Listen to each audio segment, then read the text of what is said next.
안녕하세요, 구독자 여러분. 저는 이 5살 난 에너자이저 아들을 키우는 직장맘입니다. 사정상 남편과 이혼하고 지금은 친정집에서 같이 생활하며 직장 생활을 하고 있어요. 이혼한 건 이제 막 반년 정도 접어들어가고 있습니다. 기혼자라면 누구든 살면서 이혼은 한두 번쯤 고민해 보셨을 거라 생각해요. 그걸 실천에 옮기냐 마느냐는 개인에 따라 다 이유가 다를 것이고요. 저는 제가 이혼을 해보고 나서야 나에게 별거 아닌 일이라도 남에게는 큰일이 될 수도 있다는 것과 남에게 함부로 결혼 생활에 대해 이래라 저래라 조언하는 것이 얼마나 주제넘은 일인지를 깨달았답니다. 오늘 저의 사연을 듣고 부디 애가 있으니 조금 참고 살지 그랬냐라든가 아이가 불쌍하다든가 이런 말들은 하지 말아주시고 내가 선택한 길이니 잘 살길 바란다는 응원의 말씀을 감히 부탁드려 봅니다. 저 역시 다른 평범한 유부녀들과 마찬가지로 아이 낳고 살면서 물론 남편과 늘 이혼할 생각을 하고 살지는 않았어요. 그랬으면 애도 안 낳았을 거고 그 전에 결혼도 안 했을 거예요. 하지만 사람 일이라는 게 늘 뜻대로 계획대로 되지 않듯 결혼 생활 역시 살다가 보니 뜻하지 않은 복병을 만나는 일이 종종 있더군요. 남편과 저도 많이 싸우기도 했고 어쩔 때는 극단으로 치달아 헤어지자는 말도 한 적이 있습니다. 그러다 극적으로 화해하기도 했고요. 부부가 살며 싸우는 것에 한 가지 이유가 있겠습니까? 이유야 많았죠. 특히 시댁 문제와 돈 문제는 부부 사이의 영원한 숙제처럼 싸움거리가 되는 것 같아요. 저는 엄밀히 말해 2가지 문제가 겹친 데다 남편의 치사함까지 덤으로 알게 되어 이혼까지 이르게 되었어요. 때로는 남들에게 별것 아닌 것처럼 느껴지는 이유라도 할지라도 당사자에게는 크게 다가오는 법이니까요. 생각해보면 저는 결혼 전부터 시어머니와 시누이가 만만한 존재가 아니란 건 알고 있었습니다. 자기 아들이 잘난 줄 알고 엄청 유세를 부리신 건 기본에 시누이도 저만 생각하는 이기적인 사람이라 적잖이 애를 먹었었거든요. 특히나 모두에게 축복받아야 하는 날이 결혼식 날에도 평범하게 지나가지는 않았습니다. 우리 부부 결혼식엔 보통 다른 결혼식과는 다른 풍경이 있었거든요.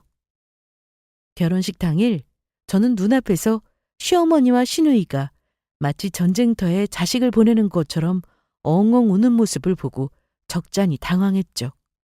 그 눈물의 대상이 저랑 평생을 함께할 제 남편이었으니까요. 하객들 사이에서도 저렇게나 아들을 보내기 싫었나 봐 하는 말이 오가더라고요. 보통 신랑 쪽에서 그렇게 우는 경우는 없으니 당연히 말이 나왔을 거라 생각합니다.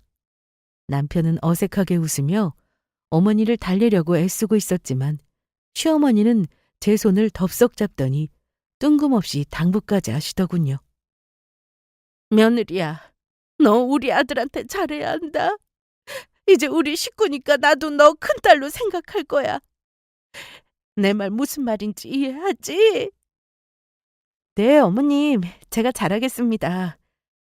결혼식장이니 싫다고 할 수는 없는 노릇이라 잘하겠다고 예쁘게 대답한 건데 옆에 있는 철없는 시누이까지 우는 모습을 보고 나서는 저도 속이 살짝 뒤집히더라고요.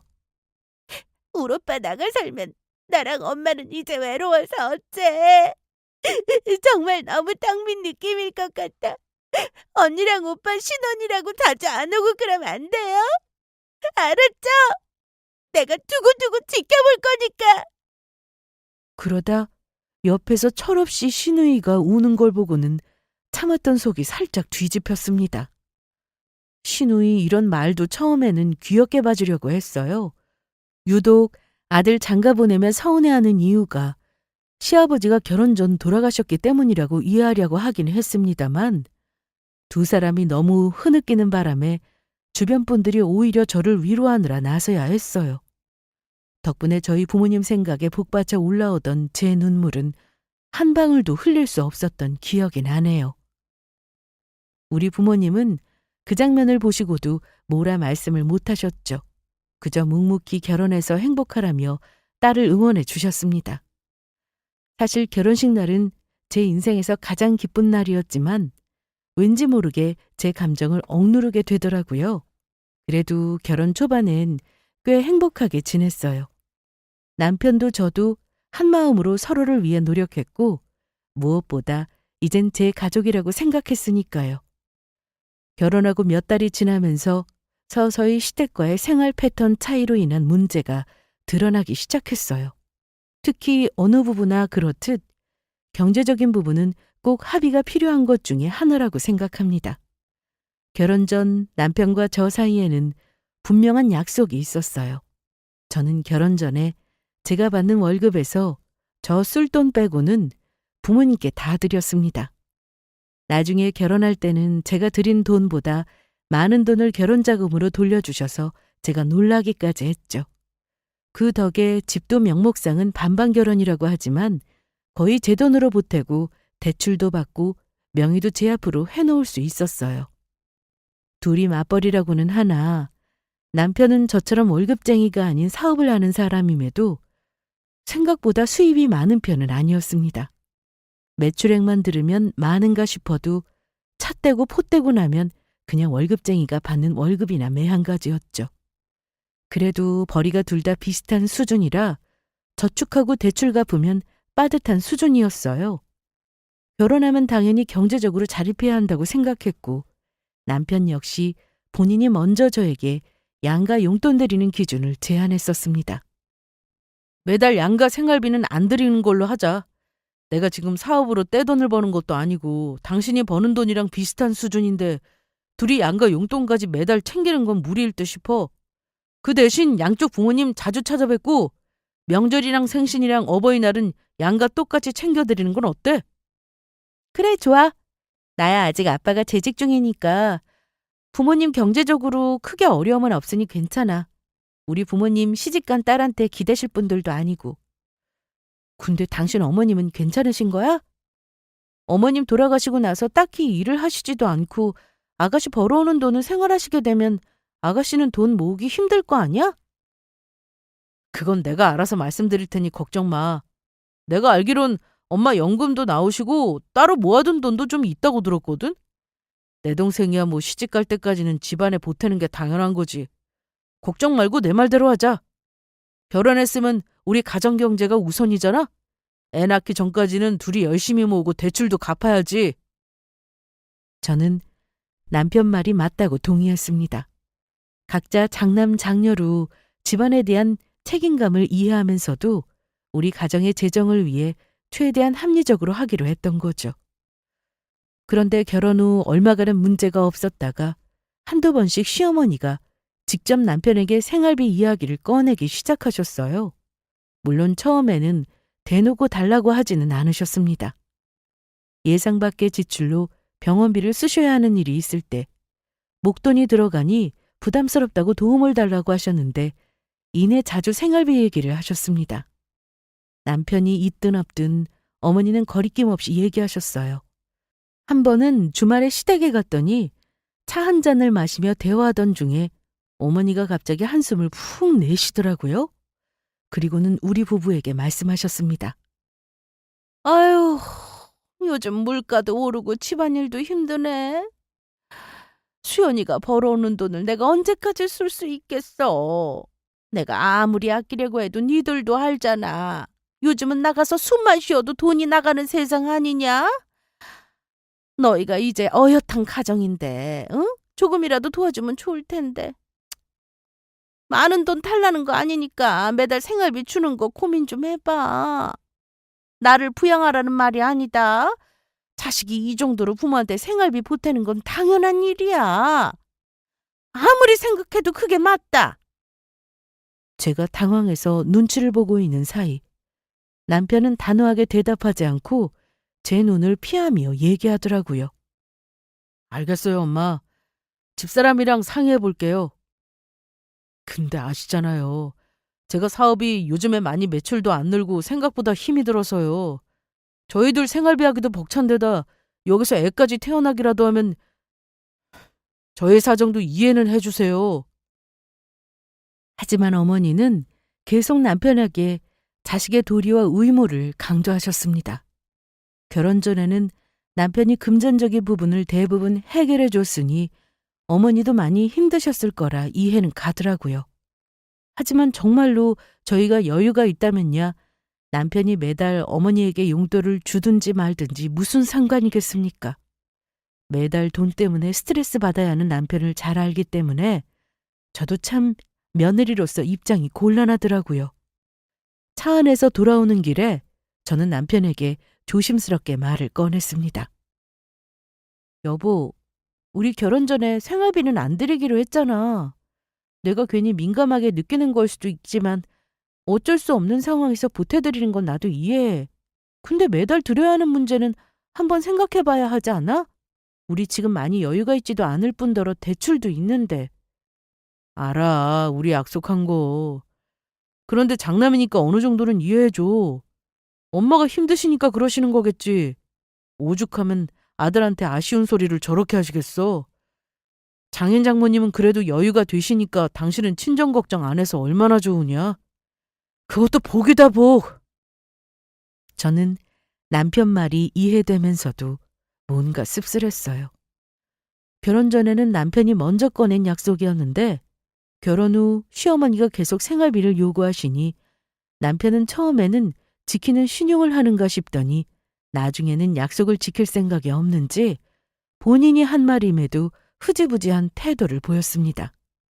그 후에도 시어머니는 기회가 있을 때마다 생활비 이야기를 꺼내셨고 매번 제가 드려야만 하는 상황이 반복되었습니다. 겪어보신 분들은 아시겠지만 부부 사이에 각자 집에 돈을 얼마를 주내 마내하는 일이 굉장히 치사하고 피곤한 일이거든요. 어쩔 수 없이 저나 남편 그리고 시댁 사이에서는 묘한 갈등이 쌓일 수밖에요. 저는 시누이와 그다지 사이가 좋은 편은 아니었지만 결혼하고 나서부터는 유독 시누이가 철없는 행동을 많이 하는 거 보고 더 가까워질 사이는 아니겠다고 나름 생각하고 있었습니다. 시누이가 나이가 어린 편도 아니었어요. 28이면 자기 앞가림 충분히 해야 하고 자기 부모, 가족 생각할 줄 아는 나이라 생각합니다. 직장 생활도 하고 있었기 때문에 많은 돈은 아니더라도 시누이가 가정의 생활비를 조금씩 보태고 있는 줄 알았죠. 그런데 이 믿음이 산산조각 나는 사건이 벌어졌어요. 한 번은 남편의 전화로 의심쩍은 문자 알림이 띄었어요. 시누이가 카드 대금 명세서를 사진으로 찍어서 보낸 거였는데 무려 200만 원이 넘는 금액이 찍혀 있는 거예요.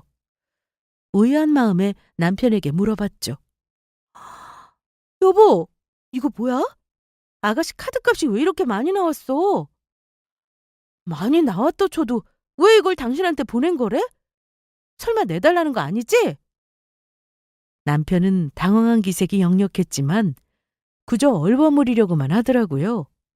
결국 남편은 한숨을 쉬더니만 사실을 털어놓긴 했어요. 그게 지난달에 어머니 병원비가 조금 많이 들었는데 동생 카드로 결제를 했다나 봐. 나보고 조금 보태달라는 거지. 뭐? 그럼 나도 당연히 알아야 하는 거지. 왜 나한테는 말도 안 한 건데. 어디 봐봐. 명세서 내역 보면 알 거 아냐. 저는 시누이 카드 명세서를 보여달라고 닥달했습니다. 사실 그냥 모른 척 넘어갈 수도 있는 일이긴 해요. 하지만 제가 출산이 얼마 남지 않은 상황에 돈 들어갈 곳도 많은데 매번 시댁에 돈이 들어가는 걸 제가 모르는 것 같아서 더 캐물었습니다. 혹시 이게 처음이야? 아니면 그전에도 그랬던 거야? 어디 봐봐. 정말 어머님 병원비로 쓴 건지 확인만 해보게. 제가 집요하게 굴자 결국 명세서를 보여주긴 하더라고요. 하지만 저는 시누이가 그동안 카드값을 감당 못하고 종종 남편에게 손을 벌렸다는 사실까지 알게 되었습니다. 시누이가 직장 생활을 하면서도 어머니께 생활비를 보태는 줄 알았는데 알고 보니 자기 카드값조차 제대로 감당 못한다는 게 저는 도무지 이해가 가지 않았습니다. 아니, 아가씨는 직장 생활도 하는데 자기 카드값도 못 내고 오빠한테 손을 벌린다고? 그동안 그렇게 쓰고도 양심이 없는 거야? 당신 설마 매달 이런 식으로 나 모르게 도와줬던 건 아니지? 남편은 말없이 고개를 끄덕이며 난처한 표정을 지었어요. 나도 요즘 사업도 힘들고 여유가 없어서 도와주고 싶어도 못 도와줬어. 몇 번뿐이었으니까 너무 다그치지 마. 어쩌겠어? 엄마가 걱정하시는 것도 있고 딱히 도와주고 싶은 건 아니야. 근데 동생이 카드값이 너무 부족하다고 하니까. 그리고 엄마가 걱정하시는 것도 있고 이번에만 당신이 눈 감아줘. 부탁 좀 하자. 나도 우리 집에서 장남이니 어쩔 수 없잖아. 아니, 장남이라고 해서 당신이 가족들 돈 문제까지 다 떠안아야 하는 건 아니잖아. 신우가 철이 없다면 당신이 오히려 잘못됐다고 말해줘야지. 그렇게 도와주기만 하면 버릇만 나빠진다고. 그동안 남편이 장남으로서 시댁을 돕고 있다는 것은 이해하려고 했지만 신우이까지 이렇게 무책임하게 행동하고 있는 상황에 대해서는 도저히 납득할 수가 없었죠. 그날 우리 부부는 크게 다퉜고 결국 하는 수 없이 남편 말대로 하긴 했습니다. 신우이가 철없이 자기 돈 관리를 못하는 걸 알면서도 남편은 그동안 장남의 책임이라는 이유로 계속해서 신우이를 저 모르게 도와줬던 거죠. 다행히 그날의 다툼 이후 남편은 시어머니와 신우이에게 금전적인 문제가 생기면 저와 먼저 상의하기로 약속했어요. 저는 그 약속을 지켜준다면 더 이상 문제 삼지 않겠다고 했죠. 남편 역시 저와의 신뢰가 중요하다는 걸 느꼈는지 그 약속을 진지하게 받아들였고 시댁에서도 금전적인 부탁을 자제하겠다고 하면서 일단락이 되었습니다. 그렇게 우리의 생활도 조금씩 안정을 찾기 시작했어요. 그리고 몇 달이 지나면서 마치 기다렸다는 듯 남편의 사업도 점차 활기를 띠기 시작했어요. 그동안 어려웠던 시기를 함께 견뎌왔던 터라 사업이 번창하는 걸 보니 저 역시 남편을 진심으로 응원하게 되었고 남편도 제게 고마워하는 모습이 느껴졌어요. 그때만큼은 우리 부부도 서로에게 힘이 되어주는 부부로서의 유대감이 다시금 깊어졌던 때였습니다. 저희가 시댁과의 금전 문제를 명확히 정리한 후로는 시어머니나 시누이에게서 금전적인 부탁이 오지 않아 저도 마음이 한결 편해졌죠.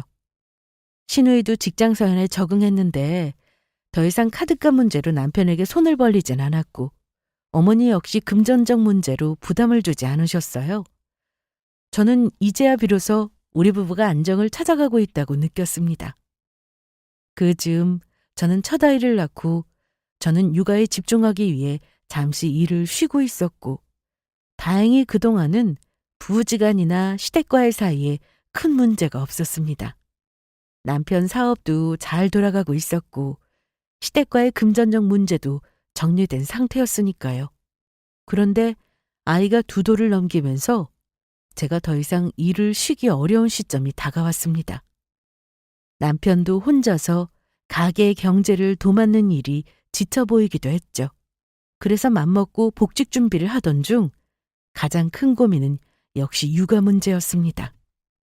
거리상으로는 시댁이 훨씬 가까워서 시어머니께 아이를 잠시라도 맡길 수 있을까 기대했지만 시어머니는 처음부터 아이 육아 문제는 도움을 줄 수 없다고 손사래를 치셨습니다. 아유, 나는 몸도 여기저기 안 좋고 손주 보는 건 자신이 없어. 내가 아들 키울 때하고는 영 다르구나. 그리고 육아는 죽으나 사나 니들이 알아서 해봐야지. 애 새 돌 전에는 엄마가 무조건 맡아 길러야 제대로 크는 법인데. 저는 이 말을 듣고 당황스러웠어요. 어머니가 워낙 남편에게 의존하는 모습이었고 가족에게 필요한 일이라면 육아 문제도 어느 정도는 사정을 봐주실 거라 생각했거든요. 하지만 손주 문제에 대해서만큼은 단호하게 선을 그으시더군요. 자기 골병 드는 건 죽어도 싫다고 하시더라고요. 시댁과 가까운 거리에 살면서도 육아 지원을 전혀 받을 수 없다는 걸 깨달으니 막막해지기 시작했습니다. 결국 우리는 어린이집을 알아보는 쪽으로 방향을 틀었어요. 그런데 그 이야기를 들은 친정엄마가 걱정이 가득한 표정으로 말씀하셨죠. 이제 겨우 2돌 지난 아이를 벌써 남의 손에 맡긴다고? 아직 너무 어리지 않니? 이렇게 어릴 때 맡기면 잔병 치레를 얼마나 많이 하는 줄 알아? 그러지 말고 엄마가 봐줄 테니까 어린이집은 내년에 내둬서 생각해봐. 엄마가? 아이, 우리 시어머니도 신경 안 쓰시는데 엄마가 왜? 엄마가 집이 가까운 곳도 아니잖아. 어린이집 맡기고 저녁에 나나 애아빠가 하원하기로 했으니까 엄마는 걱정하지 마. 아이고, 아니야. 그렇게 하면 내가 마음이 편치 않아. 엄마가 시간도 너보다는 여유가 있잖아. 엄마가 선우 조금 더 키울 때까지는 도와줄 테니까 걱정 말고 복집해. 이럴 때 엄마 찬스 쓰는 거야. 친정엄마는 손자에 대한 애정이 남다르셨고 아이가 어리다는 이유로 걱정을 많이 하셨어요. 어린이집에 가면 잘 적응할 수 있을지, 혹시 아플 때 챙겨줄 사람이 없을지 온갖 걱정이 가득하셨던 거죠. 그렇게 친정엄마가 아이를 돌봐주시겠다고 제안하셔서 결국 엄마에게 부탁을 드리게 되었습니다. 남편과 이미 어린이집에 맡기기로 의논을 끝냈었지만 친정엄마가 봐주신다고 하니까 남편이 생각보다 너무 반기더라고요. 정말? 장모님이 정말 선우 봐주신다는 거지? 솔직히 나도 걱정 많았는데 잘 됐다. 아무래도 장모님이 봐주신다고 하면 나나 당신이나 마음 놓이고 좋잖아. 저는 너무 좋아하는 남편 반응을 보고 생각이 많아졌습니다. 아무리 부모 자식 간이라고 해도 손주 봐주시는데 설마 공짜로 아이를 맡기고 나 몰라라 할 생각은 아니겠지 싶어 살짝 떠봤어요. 그럼 우리 엄마한테 얼마 정도 드리면 좋을까? 아무래도 엄마가 아이 보다 보면 돈도 쓰실 거고 또 우리 집 와서 가만히 계시진 않을 것 같거든. 반찬도 해주실 테고 청소도 해주실 텐데 매달 용돈을 넉넉하게 드렸으면 하는데 어때? 요즘 당신 일도 잘 된다며. 아이 돌봐주시는 일 그거 보통 일 아니야. 당신 어머니는 아예 안 봐주신다고 하잖아. 골병 드는 일인데 당연히 그냥 봐달라고 할 수는 없어. 흔쾌히 알겠다는 대답이 나올 줄 알았는데 남편은 어쩐지 알겠다는 대답을 대번에 안 하더라고요. 뭐? 용돈? 아이, 당신은 얼마 정도 드리는 게 적당할 것 같은데 우리 사정도 별로 안 좋은데 너무 많이 드릴 생각은 아닌 거지? 남편은 도리어 저에게 얼마 정도 드릴 생각이냐고 눈치 보며 묻더군요. 그래서 단번에 내 월급 절반 정도는 드리고 싶다고 했습니다. 그랬더니 남편도 처음에는 저 원하는 대로 하라고 하더라고요. 생활비는 자기가 충당하겠다면서요. 저는 그렇게 하는 게 당연하다고 다시 한번 말했습니다.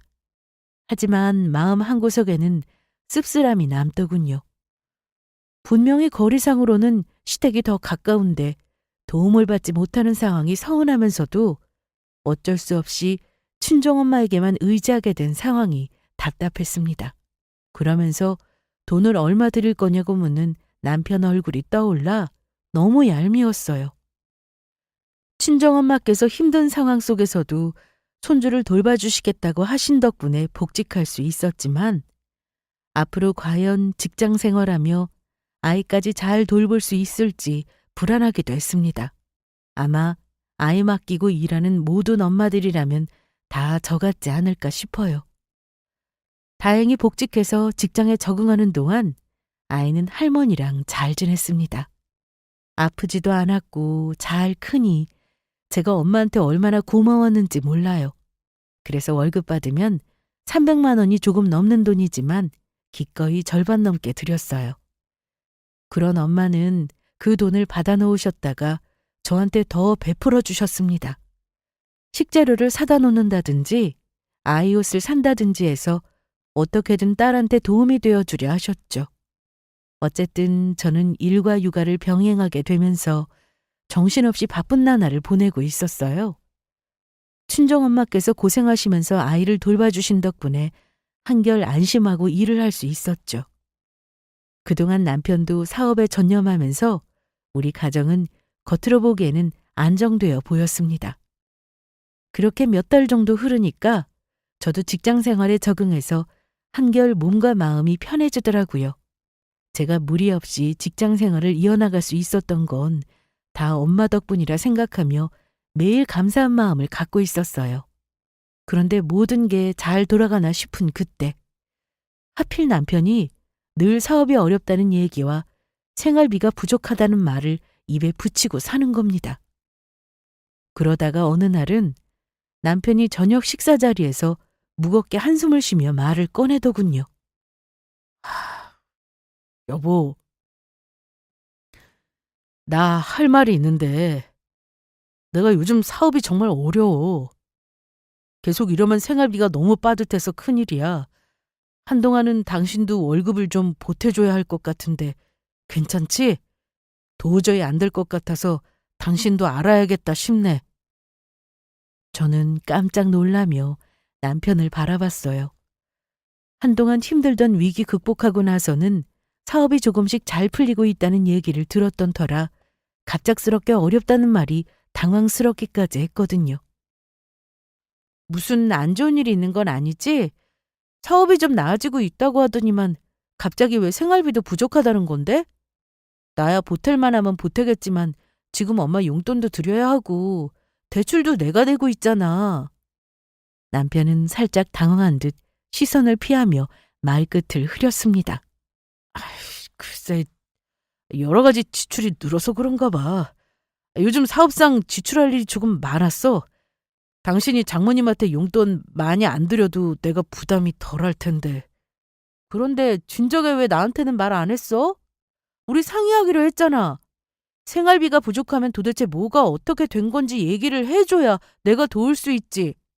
엄마 드리는 용돈까지 줄여야 할 상황인 거야?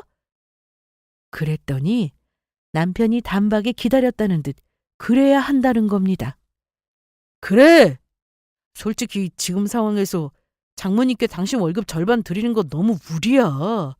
월급이 많지도 않으면서 그 돈에서 장모님 돈 드리고 대출 갚으면 우리 생활비 할 돈은 없는 거잖아. 그럼 나 혼자 당연히 힘들 수밖에. 당분간만 장모님께 돈 드리는 건 줄일 수 없어? 장모님도 내 상황 들으시면 충분히 이해해 주실 거야. 그래. 당신 사정이 그렇다면야 어쩔 수 없지.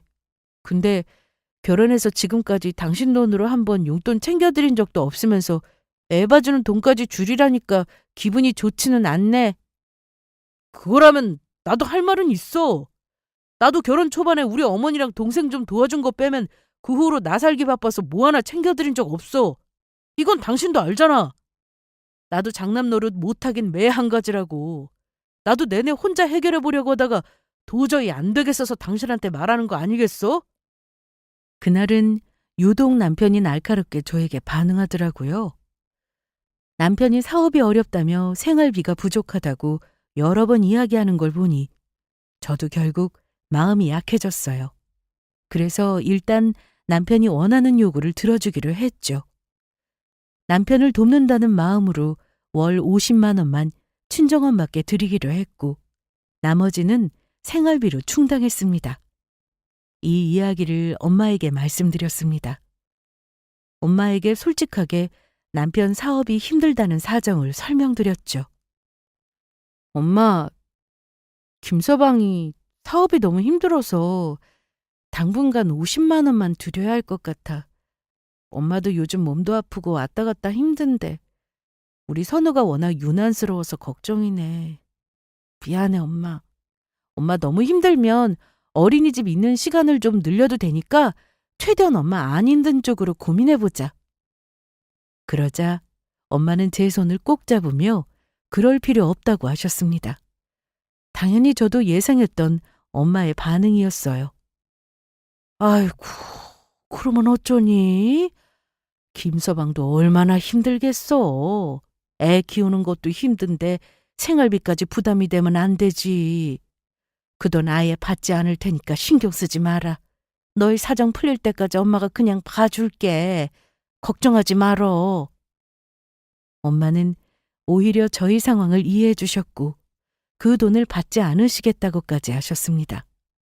아니요, 엄마. 그렇게 하실 거면 차라리 아이를 엄마에게 안 맡기고 내가 보던가 하지. 엄마가 고생하시는데 최소한의 감사는 표현해야죠. 아무리 딸내 손주라고 해도 기본은 해야지. 나도 마음이 편해, 엄마. 아유, 그래도 내 손주 보는 게 좋으니까 엄마가 즐겁게 하는 거지. 너 힘든데 엄마가 그 돈 받아서 못하겠니? 엄마가 돈 때문에 선호 봐주고 이러는 거 아니란다. 하지만 저는 끝까지 50만 원은 드리겠다고 말씀드렸고 결국 엄마도 제 고집을 꺾을 수 없다며 마지못해 수락하셨습니다. 이렇게 해서 상황은 일단락되는 듯 했어요. 엄마는 늘 손주를 돌보는 것을 기쁘게 여기시며 제 부담을 덜어주려 애쓰셨고 그 후로 몇 달간은 엄마에게 적은 돈을 드렸습니다. 엄마는 돈 50만 원을 받으셔서는 오히려 저희 아이와 집을 보살피는데 돈을 더 쓰시면 쓰셨죠. 친정엄마도 남편이 그나마 기댈 구석이 있는 게 얼마나 다행이냐며 저더러 이해하라고 하셨고요. 친정엄마도 속상하지만 딸이 부부지간에 돈 때문에 불화라도 생길까봐 걱정하신 거죠. 하지만 그것도 얼마가 아니었습니다. 제가 이혼을 결심했던 결정적인 사건이 생긴 건 남편이 매일 사업이 어렵다는 말을 입에 달고 다닐 무렵이었어요. 어느 날 퇴근 후 집에서 쉬고 있는데 갑자기 제 휴대폰이 울렸어요. 전화 화면에는 신우이 이름이 떠 있었습니다. 신우이가 저에게 직접 연락을 하는 일이 거의 없어서 무슨 일인가 싶어 전화를 받았죠. 어머, 아가씨, 이 시간에 전화를 다 하고 무슨 일이에요? 아가씨, 혹시 뭐 안 좋은 일 있는 건 아니죠?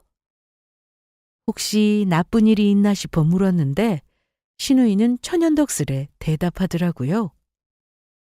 언니, 오빠 지금 아직 퇴근 전이에요? 하루 종일 오빠랑 연락이 안 돼서 그러는데 옆에 있으면 좀 바꿔주세요. 네? 아직 선우 아빠 퇴근 전인데요? 오늘 출장 갔다가 회식도 있다고 했는데 왜요, 아가씨? 급한 일 있으면 저한테 말씀하세요. 그랬더니 신우이가 말이 끝나기가 무섭게 하는 말이요. 왜 돈을 안 보내냐는 겁니다. 언니도 알 테니까 그럼 말할게요. 오늘이 오빠가 용돈 주는 날인데 왜 안 보내요? 나 카드 결제 오늘 못하면 또 연체인데. 급하니까 지금 언니라도 100만 원 붙여주면 안 되나요? 급해요, 언니. 빨리요. 그 말을 듣는 순간 머리가 멍해졌어요. 용돈이고 카드값이라니요. 신우이가 무슨 얘기를 하는 건지 이해가 안 갔거든요. 잠깐만요. 아가씨, 그게 대체 무슨 말이에요? 용돈은 뭐고 카드값은 또 뭔데요? 네? 언니 설마 몰랐어요? 오빠가 매달 나한테 100만 원씩 보내주고 있잖아요. 아무리 힘들어도 엄마 용돈이랑 내 용돈은 지나친 적이 없는데 오빠 갑자기 왜 그런데요? 돈 들어오기 기다리는 사람은 생각도 않고? 요즘 내가 조금 힘들어서 그 돈 기다리고 있는데 이번 달엔 오빠가 아직도 안 보내줘서 오늘 하루 종일 전화했다고요. 저는 신우이 말을 듣고 충격을 받아 한동안 말을 잇지 못했어요. 남편이 나 몰래 신우이에게 매달 100만 원씩 보내왔다는 사실을 설마하니 상상조차 못했거든요. 게다가 사업이 어렵다는 말을 매일같이 입에 붙이고 사는 남편이 그 돈을 도대체 어디서 마련해서 보내왔던 건지 의문이 들었습니다. 게다가 시어머니 용돈이라니요. 대체 나 몰래 시댁에 얼마나 챙겨주고 있었나 싶더군요. 일단 사실 확인을 해야 하니 흥분하지 않고 다시 한번 신우이에게 물었습니다. 아가씨, 오빠가 이번 달에는 조금 힘든가 보네요. 그래도 매달 챙겨줬으니 늦게라도 붙이겠죠. 근데 어쩌죠? 저는 지금 그만한 돈이 없어서요. 조금 기다려보세요. 제가 오빠 들어오면 바로 전화라고 할게요. 그래요? 알았어요, 그럼. 암튼 매달 보내다가 이러면 곤란하다고 전해주세요. 엄마도 오늘 차마 말은 못하시는 것 같아서 내가 전화한 거예요, 언니. 언니도 그래요. 오빠가 빼먹은 것 같으면 언니라도 챙기면 좀 좋아요? 암튼 나는 말했으니까 다음 달부터는 신경 좀 써줘요. 전화를 끊고 한동안 멍하더라고요. 사업이 어려워서 생활비를 아껴야 한다고 했던 남편이었는데 나 모르게 신우이에게 매달 돈을 보내고 있었다니 믿기지 않았어요. 저보고 잘 좀 챙기라는 신우이 말에 머릿속에 맴돌며 이혼이라는 단어가 떠오르더라고요. 전 다른 건 몰라도 이런 치사한 남편의 태도는 그냥 넘어갈 수 없었습니다. 그날 밤 남편이 집에 들어오자마자 저는 바로 따졌어요. 여보, 신우이가 이번 달 용돈이 왜 안 들어오냐고 하던데 그게 무슨 말이야? 매달 100만 원씩 보내고 있었던 거 정말이야? 남편은 순간 당황한 얼굴을 하더니 뭔가 변명하려는 듯 눈을 피하며 말을 더듬기 시작했습니다. 그게 말이야. 동생이 좀 필요하다길래 이번 한 번만 도와준 거야. 그리고 그게 매달은 아니고 그냥 상황에 따라 준 것뿐이야. 내가 설명할게, 여보. 하지만 남편이 하는 말은 명백히 거짓말처럼 들렸어요. 제 머릿속에는 지금까지 남편이 했던 사업의 어려움과 생활비 부족하다는 말들이 겹쳐지며 혼란스러움이 점점 더 커졌습니다. 매달 당신 동생한테 100만 원씩 보내면서 생활비가 부족하다고? 어머니한테도 용돈 챙겨드렸다며? 당신 사업이 어렵다면서 나한테는 최소한의 생활비로 아끼게 하더니 정작 그 돈을 신우이한테 주고 있었어? 남편은 아무 대답도 하지 못하고 고개를 떨구었어요. 그동안 생활비를 줄이기 위해 애쓰던 제 모습이 떠오르면서 눈물이 나려는 걸 간신히 참았습니다. 그동안 남편이 했던 말들이 맴돌았죠. 사업이 힘들다, 생활비를 아껴야 한다던 남편의 말들은 모두 연기이고 거짓말이었던 겁니다. 순간 남편이 얼마나 치사하고 가증스럽게 느껴졌는지 몰라요. 남편은 잠시 말을 아끼다가 천천히 고개를 끄덕였습니다. 그래, 맞아. 내 동생이랑 엄마한테도 조금씩 보냈어. 엄마가 생활이 넉넉하지 않다는데 그럼 어쩌냐? 내 동생도 그래. 어쨌든 내 동생이 지금 엄마 모시고 살잖아. 그냥 장남으로서 돕고 싶었어. 내가 사업하면서 그만한 돈도 내 맘대로 못 보내냐? 나도 오죽 당신 눈치 봤으면 몰래 보냈겠어. 이게 무슨 죄라고! 그 순간 가슴속에서 화가 치밀어 올랐습니다. 친정엄마께서 아이를 돌보느라 고생하셔서 겨우 50만 원을 드릴 때도 남편이 그다지 내키하지 않았던 기억이 떠올랐거든요. 제가 억지로라도 그 돈을 드리지 않으면 안 된다고 했을 때도 남편은 불만스러운 표정을 지으며 마뜩찮아했었는데 정작 시어머니와 시누이에게는 훨씬 큰 금액을 보내고 있었던 거죠. 게다가 우리 시어머니랑 시누이요? 저 결혼할 때 뭐 하나 받은 기억 없습니다. 결혼해서 아이 태어났을 때도 내복 한 벌이 다였어요. 근데 매번 바라시는 건 많아서 남편이 용돈 드리는 걸 몰랐을 때 저도 챙겨드릴 수 있는 것들 다 챙겼던 며느리입니다. 그동안 제가 시어머니와 시누이에게 나름 잘하려고 노력한 걸 생각하니 속에서 더 열불이 나더라고요. 당신 정말 이기적이야. 우리 엄마는 아이까지 봐주시면서 힘들게 지내시는데도 나는 겨우 50만 원 드렸을 때 눈치 봤어야 했어. 그런데 당신은 시어머니랑 시누이한테는 매달 그렇게 많은 돈을 보내고 있었던 거야? 그건 당신도 이해는 좀 해줘야 해. 우리 엄마도 어려운 상황이고 내 동생도 아직 철없이 경제관념도 없으니 매번 주머니 사정이 좀 안 좋다는데 어쩌냐. 그래도 오빠가 도와줘야지. 나는 내가 힘들어도 우리 가족을 돕는 게 맞다고 생각해. 그만하자, 여보. 내가 뭐 그리 죽을 죄를 지은 건 아니잖아. 가족? 그럼 나는 가족 아니야? 당신은 날 속이면서 당신 식구들한테 몰래 돈을 보내는 게 가족을 위한 거라고 생각해?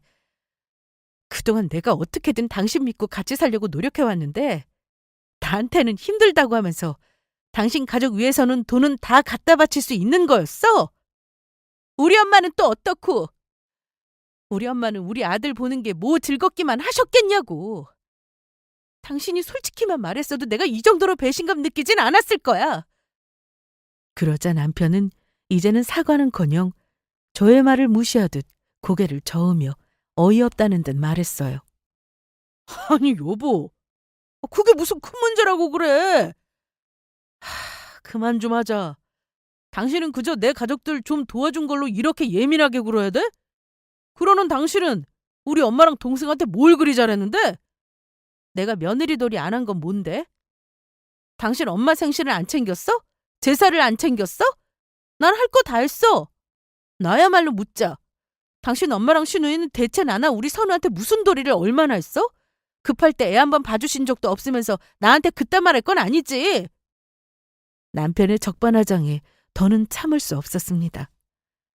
우리 가정을 위해서는 늘 아끼고 줄이자고 하면서도 정작 자신의 가족에게는 제 허락도 없이 몰래 돈을 보내왔다는 사실이 용납이 되지 않았어요. 남들은 그냥 넘어갈 수 있는 문제인지 몰라도 저는 거짓말만큼은 용납할 수 없었습니다. 남편은 점점 더 방어적인 태도로 저를 쏘아보며 말했어요. 어쨌든 이제부터 안 주면 되는 거잖아. 별것도 아닌 일인데 큰 문제 만들지 마. 이게 큰 문제가 아니라고. 당신 그동안 나한테 했던 모든 말이 다 거짓말이라는데 내가 화가 안 나겠어? 당신 가족은 그렇게 안쓰러우면서 애 봐주며 골병드는 우리 엄마는 당연한 거야? 남편의 태도에 저는 그동안 쌓였던 분노가 싸늘한 실망감으로 변하는 걸 느꼈습니다. 더 이상 이 상황을 감당할 이유가 없다는 생각이 들었고, 그래서 결국 이혼을 결심하게 되었습니다. 마음속에 묻어두었던 그 단어를 처음으로 입 밖으로 꺼냈죠. 더 이상은 못 참겠어. 이혼하자. 홧김에 하는 말 아니야. 사실 우리도 결혼 전에는 평탄치는 않았잖아. 나는 아이 낳고 잘 살아보고 싶었는데 이런 식이면 다신 믿고 살지 못할 것 같아. 남편은 그 말을 듣고 잠시 충격을 받은 듯 입을 다문 채 저를 멍하니 바라봤습니다. 그러더니 이내 당황하며 물었어요. 이혼이라니? 그게 무슨 소리야? 그냥 가족끼리 잠깐 도와준 것 뿐인데 그걸로 이혼까지 하자고? 그럼 우리 선우는? 당신은 선우를 아빠도 없이 혼자 키우겠다는 거야? 되지도 않는 말 하지 마. 나는 이혼 못해! 하지만 저는 그동안 남편의 모든 말들이 다 거짓이었고 내가 신뢰했던 결혼 생활이 무너졌다는 생각에 이미 마음이 차갑게 식어버렸어요. 당신은 내가 당신 믿는 마음을 배신한 사람이야. 가족을 챙기려면 나와 상의라도 했어야지. 내 생각은 중요하지 않다는 거잖아? 이런 관계는 신뢰가 없으면 더는 의미 없어. 그리고 이 정도도 숨기는데 다른 거짓말이 또 없다는 보장 없잖아. 그럼 지금 당장 당신 통장 내 앞에서 전부 오픈해봐. 어머니랑 아가씨 돈 드리는 게 수백만 원도 아닌데 왜 맨날 돈 없다는 말을 하는지 어디 한번 나도 눈으로 확인해야겠어. 뭐? 여보, 내가 뭘 숨긴다는 거야? 나는 당신한테 일절 숨기는 거 없는 사람이야. 하지만 말하는 입과 달리 눈빛이 흔들리더라고요. 그거 보고 뭔가 더 있구나 직감으로 알겠더군요. 계속 다그치니 남편이 결국 실토했습니다. 남편은 저 모른 대출도 억 단위로 있었고 몰래 갚고 있었어요. 실제로 사업이 힘든 게 맞는지 매달 빚으로 빚을 돌려막는 단계였습니다. 내가 여기서 몰랐다면 어찌 되었을지 정말 아찔하더라고요. 남편은 저에게 대출에 대해 말한 적이 단 한 번도 없었기에 배신감은 더 커졌습니다. 부부 사이에 금전 문제가 얼마나 중요하고 이런 일로 이혼까지 하는 부부가 얼마나 많은지 남편은 심각성을 전혀 모르더라고요. 계속 자기 합리화와 변명을 하려고 했지만 나 모르는 대출까지 확인하고 난 이후에는 남편의 어떤 말도 믿기 어려웠습니다. 나한테 폭탄만 던지는 사람과 살고 싶은 마음이 있을 리가 없죠. 이미 마음이 돌아선 상태였어요. 남편은 몇 번이나 더 설명하려 했지만 저도 한 번 돌아서면 끝인 성격이라 마음이 쉽게 누그러지지 않았습니다. 그날 이후 저는 이혼 절차를 시작했어요. 나눌 재산이라 할 것도 사실 많이 없고 아이 양육권만 합의되면 협의 이혼이 서로 마음 편하니 힘 빼지 말자고 했죠. 하지만 순순히 해줄 리가 없죠. 남편은 결국 치사하게 저에게 쓴 생활비와 결혼 비용까지 계산하겠다고 나오더라고요. 이혼 말이 나오면 전부 돈 앞에서 치사해지는가 봅니다. 결국은 이렇게 나오는구나 싶었죠. 시댁에서는 이혼 소식 듣자마자 저에게 테러에 가까운 문자와 욕설을 보내왔어요. 한때는 가족이라 생각했던 사람들이 이렇게까지 나오다니 마음이 아프기도 했지만 그런 문자들을 보며 제 결심이 옳았다는 생각이 더 확고해졌어요. 특히 시어머니는 저에게 직접 전화해 이러시더라고요. 아이 생각해서라도 참고 살아야지 왜 가정을 버리냐. 우리 아들이 바람을 피운 것도 아니잖아. 이혼이라니. 우리 집안에 사별은 있어도 이혼은 없다. 시어머니의 말씀에 어이가 없어서 잠시 말을 잃었어요. 문제의 본질은 이해하지 못하고 집안의 체면과 가정 유지만을 강조하는 모습에 씁쓸했죠. 저는 차분하게 이혼 사유와 그동안 느꼈던 상처에 대해 말씀드렸고 결국 시어머니도 더 이상 아무 말도 하지 못했습니다. 결국 줄다리기 끝에 남편과는 협의 이혼으로 마무리했어요. 아들의 양육비는 당연히 책임지기로 했고요. 그렇게 자기 핏줄 소중한 사람이니 아들에 대한 책임은 다할 거라 생각하고 있습니다. 그렇게 이혼하고 시간은 흐르더라고요. 저는 집을 정리하고 잠시 아이 때문에 친정 부모님과 지내고 있습니다. 조만간 아이와 함께 지낼 아파트를 구해나갈 예정이에요. 우리 부모님은 무슨 죄로 이혼한 딸과 손주까지 치닥거리를 하셔야겠습니까? 저도 제 삶을 씩씩하게 살아내야죠. 오늘 제 사연을 들으시면서 어떤 생각이 드셨나요? 인생을 함께하는 부부지간의 신뢰가 얼마나 중요한지와 가정의 행복은 무엇보다 서로의 신뢰로 쌓아 올려야 한다는 걸 오늘 저의 이혼 사연을 통해 느끼셨다면 좋겠습니다. 사실 세상에는 저와 같은 이유로 이혼하는 부부도 생각보다 많다고 해요. 저도 직접 겪어보고 나서야 알게 되었습니다. 서로에 대한 배려와 소통 없이 외형적인 가정만 유지하는 것에선 진정한 행복이 나오지 않는다는 걸요. 그러니 꼭 외도가 아니더라도 여러 가지 이유로 이혼하는 부부들이 많은 거겠죠? 제 이혼 사연이 저와 비슷한 고민을 하는 분들에게 작은 위로와 공감을 드릴 수 있기를 바랍니다. 끝까지 들어주셔서 감사합니다.